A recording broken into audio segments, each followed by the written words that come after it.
Welcome back to Dragon Ball Super Anime Review. This is episode number 5, where I'm covering the last 9 episodes, that I just watched. I'm going to call these the post-Future Trunks saga. These 9 episodes have nothing to do with Future Trunks at all, and yet for some reason, they are listed as part of the saga, even though they had nothing to do with it. Okay, the first 3 episodes are standalones. The first one is kind of a loose tie-in to what happened with the previous ones. Like, Bulma shall build a new time machine, and Goku goes to visit her to get the Dragon Radar, so she can get summon the Eternal Dragon, just so he can resurrect King Kai. But the shenanigans happen. One of the 2 remaining wishes gets used, and Shenron leaves before he gets a chance to see the 3rd wish. So there's that. The second of the 3 standalones is a crossover with Dr. Slump. The second time the series is crossed over with Dr. Slump. The first time was actually during the original Dragon Ball series, yes, where the main character of Dr. Slump, Airly, actually defeated one of the villains. Yeah, she defeated General Blue. And this is actually her second appearance in Super, because the first time she appears back in episode 43 in a quick cameo. When Goku, this was back during, I think it was the 2nd episode of the Kappa Vegeta arc, where Goku was trying to use transmission to go visit King Kai. And he just happened to see Ariel briefly, and then eventually got the King Kai. Here it's a full-blown crossover. You know, you have her, you also see some of the characters from Dr. Slump. I personally never read Dr. Slump, the manga, and I've never watched the anime. And I know that this was a manga, it was a gag manga from the early 80s. This is the series that Akira Toriyama worked on before he worked on Dragon Ball. Yeah. Right before he worked on Dragon Ball. So yeah.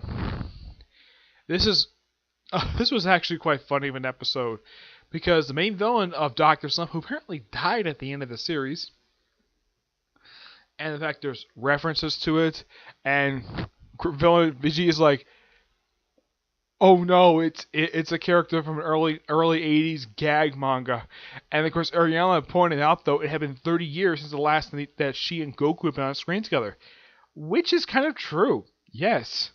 Because like I said, she appeared in the General Blue saga, which I think you're back in 1987. Yes.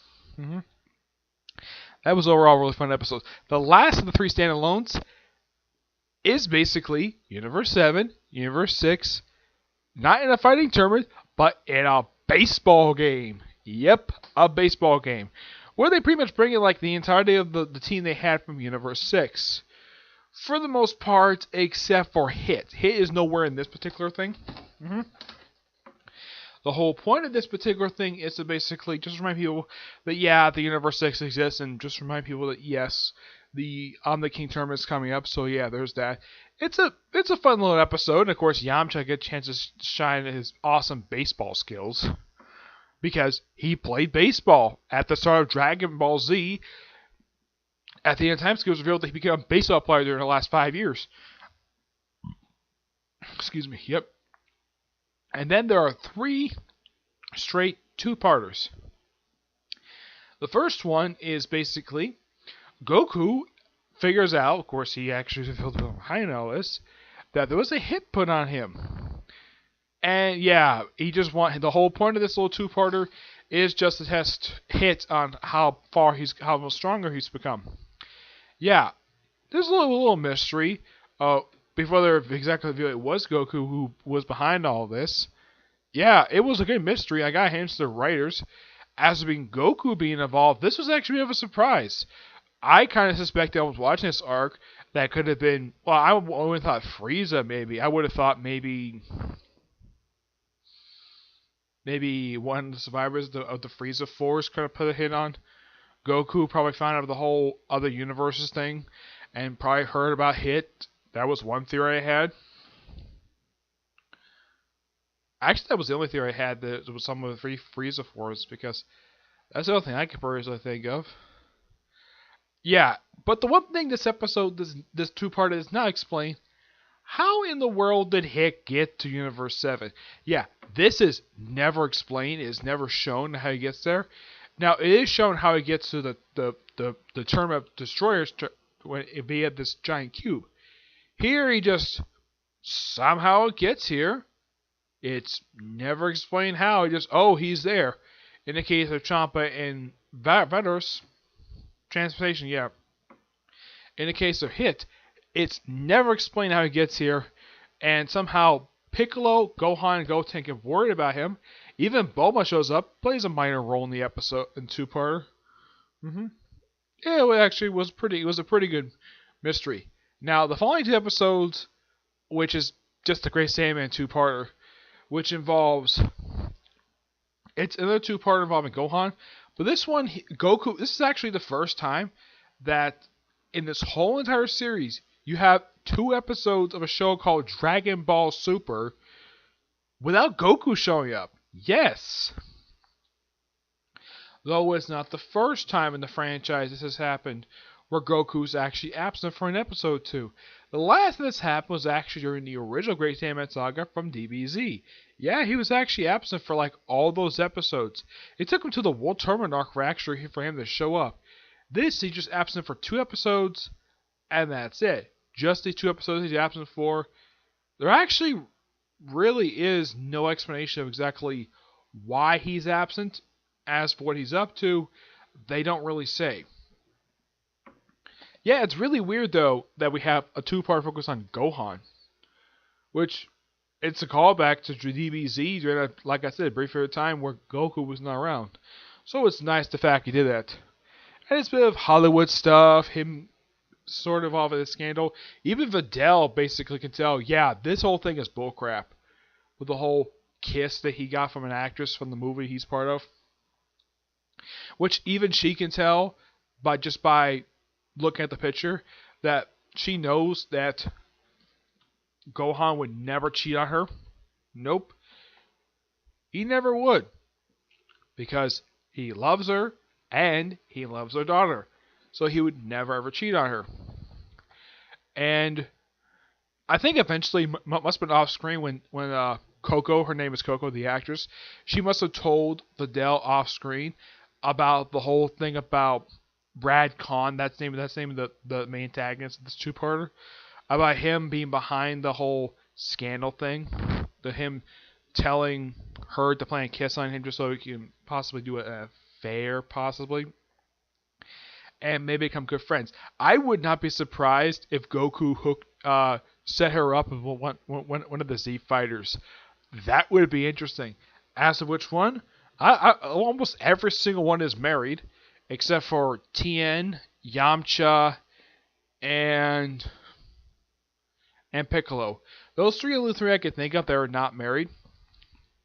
Because I don't think he would hook her up with Master Roshi. That'd be kind of stupid. But it could be Tien, Yamcha. It could be either one of those two. I highly doubt he'll have her hook up with his own father-in-law. That'd be kind of stupid. So, yeah, that's all I can think of. Oh, yeah. One thing that's kind of curious, though, exactly what happened to his classmates from Satan City High?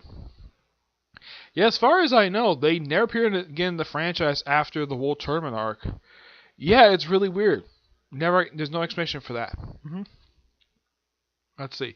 The last 2 episodes is a quick 2-parter, and the whole point of this 2-parter is to get Krillin back in shape.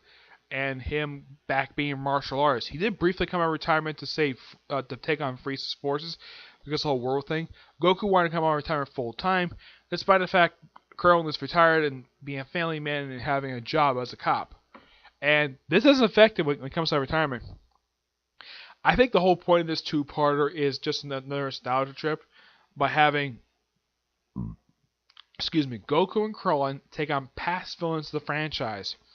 Take on Tambourine, the guy who was the first person to kill Krillin. You have Frieza, Cell. Yeah, Cell's probably only appearance in this entire series. Even though, yes, he does appear in GT, but GT is not canon anymore. We also have Evil Majin Buu. He shows up in here as well. Nampa. I think some Cell Juniors. Even there's a hallucination of Boma. Probably because what happened 2 episodes back. As for why that she's wearing that particular the outfit, yeah, it's really weird. There's even a hallucination of Vegeta from back in season 1 of DBZ.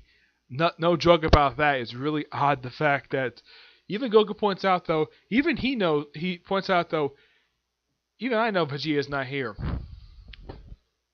Which, by the way, Vegeta is nowhere in this two-parter. Yeah, the only character... Yeah, the one thing about this particular two-parter that was really nice, I think this was loose set up for something happens in Universe Survival. The return of fortune teller Babidi. Yes. This is the first time she showed up since the Majin... Since I think it was the end of the first season that had the adapted to the Majin Buu arc. Yeah, it's been a while. Great to see this character. This character has popped up on and off over the years, and it's always great to see her. And she just only this two-parter, and then she shows up like 2 episodes after this in the Universal Survival Tournament just before the tournament actually starts up when they bring back Frieza. Yep. Otherwise, that's really it. We'll talk about these 9 episodes. Yeah, I still am confused exactly why they have these episodes listed as part of the saga, even though they have nothing to do with the saga. It's just aftermath episodes. It's just day in the life. It just basically progresses stuff forward in the series, yes, but this stuff has nothing to do with Future Trunks, though the first episode kind of loosely ties into Future Trunks' whole time travel stuff. Everything else has really nothing to do with it. Oh yeah, and the whole point of this whole trip in this two-parter is that Goku wants Krillin as a sparring partner because of a conference that Whis and Beerus went to. Excuse me, and King Kai is still mad at him for messing up his lawn. Yeah, one thing I thought was really nice about this particular arc is 18, this is my honest opinion, 18 seeing the past villains. I mean, she kind of knew about Frieza. She probably knew anything about Tampere or Nappa. Also, I've got to also point this out, though, in the two-parter for Saiyaman, I don't know if it was just me, or did anybody notice that the TV station he was, that Brad Conway was best, but that alien, this also was Jocko's last appearance in the series prior to the Broly film, because I showed up there as well. Like, I'm looking at this TV station, I'm like, is this the same TV station for Digimon? From Digimon Adventure 1 and 2? Yeah, it looks like the same exact TV station. Heck, there's even the tower, which is not wobbly, by the way. Yeah, I don't know if the animators were fans of Digimon, but it's weird to include the same exact TV station. You know, as I know, because the big ball and the fact that building looks exactly the same. Like, I'm seeing this, I saw this again, I'm like, okay, this building looks kind of familiar. And I see it again just today, and I'm seeing this, I'm like, is this a TV station from Digimon? And I'm thinking it probably is. Either that or this is probably an actual building in Tokyo. I personally have never been to Tokyo, so I don't know what this building actually is, or if it is an actual TV station in Tokyo, though this is actually Metro West. But from what I can tell, I don't think that this city is set in the same universe as Digimon. It's just a very similar looking city. Excuse me. Also, you got one thing I love about the Great Saiyaman thing, it's about a movie. And the fact they're so surprised that Gohan knows all these moves, and the fact he's even named a lead stuntman. I'm trying to think though, like, what's wrong with him being a stuntman? His body can take all the stunts because he has the same blood in him. So it probably wouldn't hurt for him to do more films where he does stunts, despite him being a professor. Yeah. Trying to think, there was anything else? The two-part hit I thought was really good. Saiyaman, good. Though seeing some of Digimon was kind of quite weird. And the last two-parter, great nostalgia trip and great setup for the next arc of the series, Universal Survival. Which my next video will cover pretty much all the remaining episodes that were dubbed.